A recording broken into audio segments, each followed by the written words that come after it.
Hey guys, myself Mehul Mathur. Today we will be solving a problem on CodeChef named XOR. Wait for it, and the problem code is basically XOR name. Okay, so let's get started. So in this problem, you will be basically given two numbers L and R, which is basically the range of integers.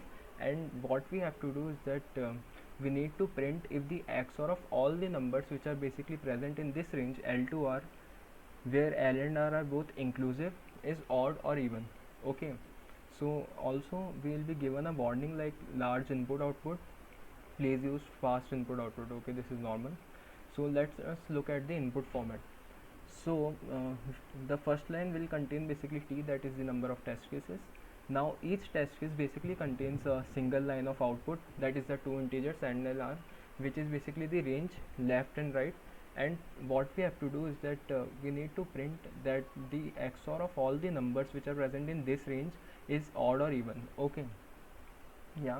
And the output format is also basically simple, like if the XOR of the numbers in the range is odd, print odd, otherwise print even. Okay, so let us look at the constraints. Also we should look that the constraints of L and R are larger, like 10 raised to the power 18. So we should use a optimum approach. Okay, so yeah, let's take a look at the sample input. Like 4, that is for the number of test cases, and 1 to 4, which basically means that we have to find the XOR of the numbers between 1 and 4, like 1 2 3 4.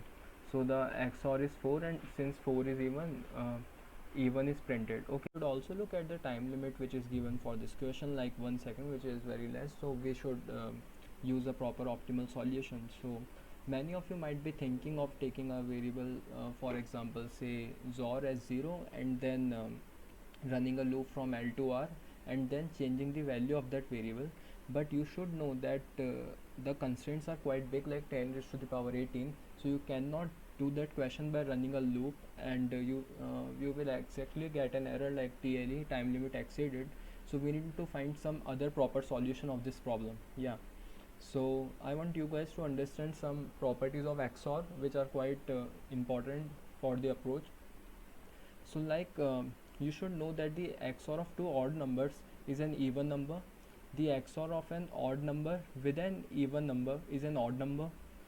The XOR of an even number with an odd number is an odd number. And the XOR of two even numbers is an even number. Okay.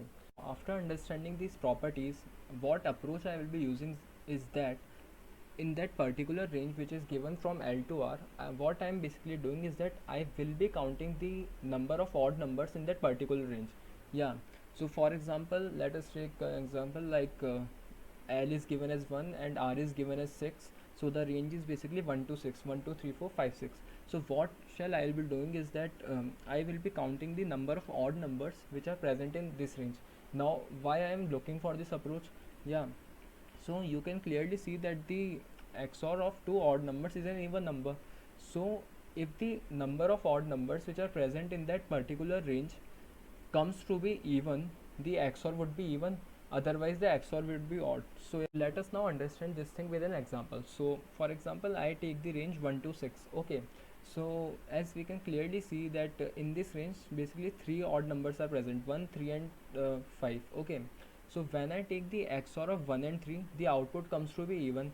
And when you take the XOR of that even output with numbers like 2 and 4, according to the force property, you will surely get an even number. Okay, now after this, when you take this XOR with 5, then you will get an odd number. Why? Because the XOR of even and odd number, you will get an odd number. Okay, so like this we can create it.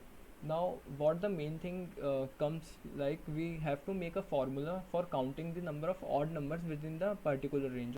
So yeah, now there are total 4 cases which are possible, and for those cases I have actually derived the formulas for counting the number of odd numbers between the values L and R. Okay, so these 4 cases are basically when L and R both are even. So let us take this example where the limit is from basically 2 to 6. Okay, so between 2 to 6, both 2 and 6 are even numbers. Okay, so as you can see in this limit there are two odd numbers like 3 and 5. Okay, so I have basically derived a formula like R minus L by 2.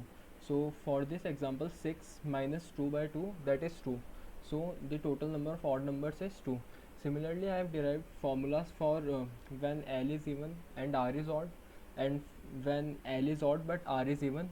Similarly, when both are odd.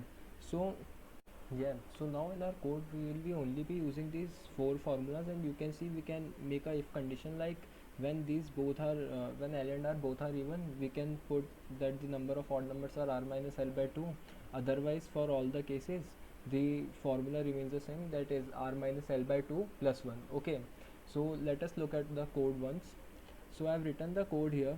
You can see that these two lines, these are basically for fast input output, and it has nothing to do with the logic of the code. Okay, so firstly I'm taking the input of t, that is the number of test cases. Then I have run a loop for t, the test cases. Okay, I have declared two variables, L and R, which is basically the left limit and the right limit, and count, which is basically the count of the odd numbers. Okay, so what I have done is that I have checked if L and R both are even, and if they are even, I am using the formula R minus L by 2 for counting the number of odd numbers. Okay, else the count will be equal to R minus L by 2 plus 1.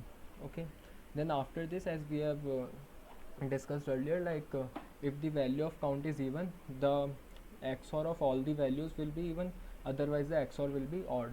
Okay, so yeah, that's it. Thank you.